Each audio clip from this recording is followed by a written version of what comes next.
because there's just nothing really available far as a good, sturdy transom saver that I can find for this 250 Verado, considering I have a 24-inch setback in the distance.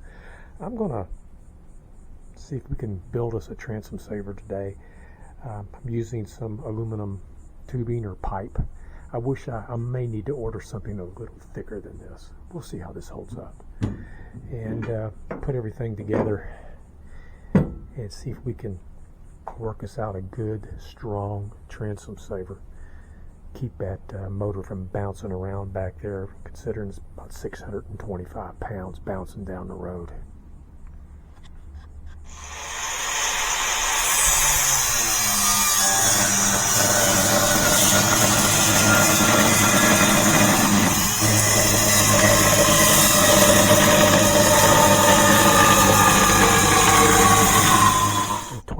Bracket here, this 625 pound Verado bouncing down the road on my transom is not something I cherish at all. And I could not find on the internet a transom saver that looked like it would do the job.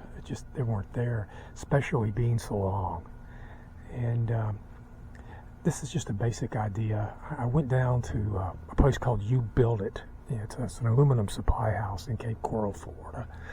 And I purchased some, I think this is an 1.5" OD aluminum, either tubing or pipe. It's just a little less than 1/4 inch thick. And I purchased some angle iron, cut that angle iron down to meet flush with this bracket.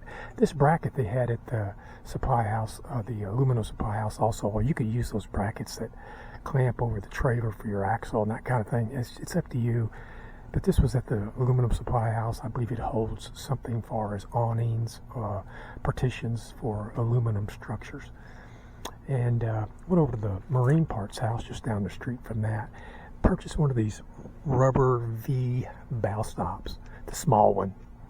It has a 3/8 inch hole through it, so I used a 3/8 inch bolt and nut, locking nut on that. These are 5/16. And on my trailer, I've got an easy loader trailer which has a really heavy duty span here in the back. So what I did was I ended up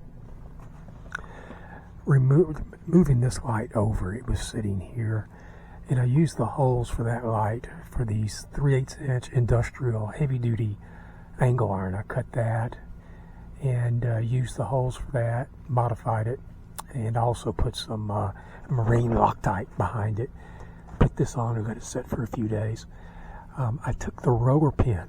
I have some roller pins in the garage, some old trailers, and this is a new roller pin. They're extremely strong. This is the steel one that is zinced. I've used these. In fact, I used them to lift the 5.0 liter out of this vessel, and also to hoist up this 625 pound Verado on a chain hoist. So they're really strong. And I capped the end as you would normally a roller pin, and drilled a hole through and just pinned the other side just for security, make sure she doesn't go anywhere. But with that Verado locked down on her with the trim motor, she's in there tight. And gives myself some space, so if I don't load the boat on here just perfectly, I have about 4 or 5 inches there that it can move back and forth to stay perpendicular with the lower gear case, and everything stays true.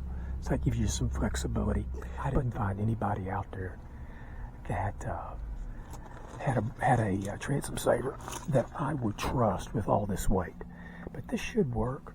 I got these straps over at Harbor Freight, and the bracket was just such a configuration, just the perfect placement where I could put these holes in here and lock that in. You could also put some eye bolts through here, lock it in back here if you wanted to. I just don't want to affect any structural integrity on this pipe any more than it is. I prefer it be steel, but out here in this salt environment, that's probably just shooting yourself in the foot.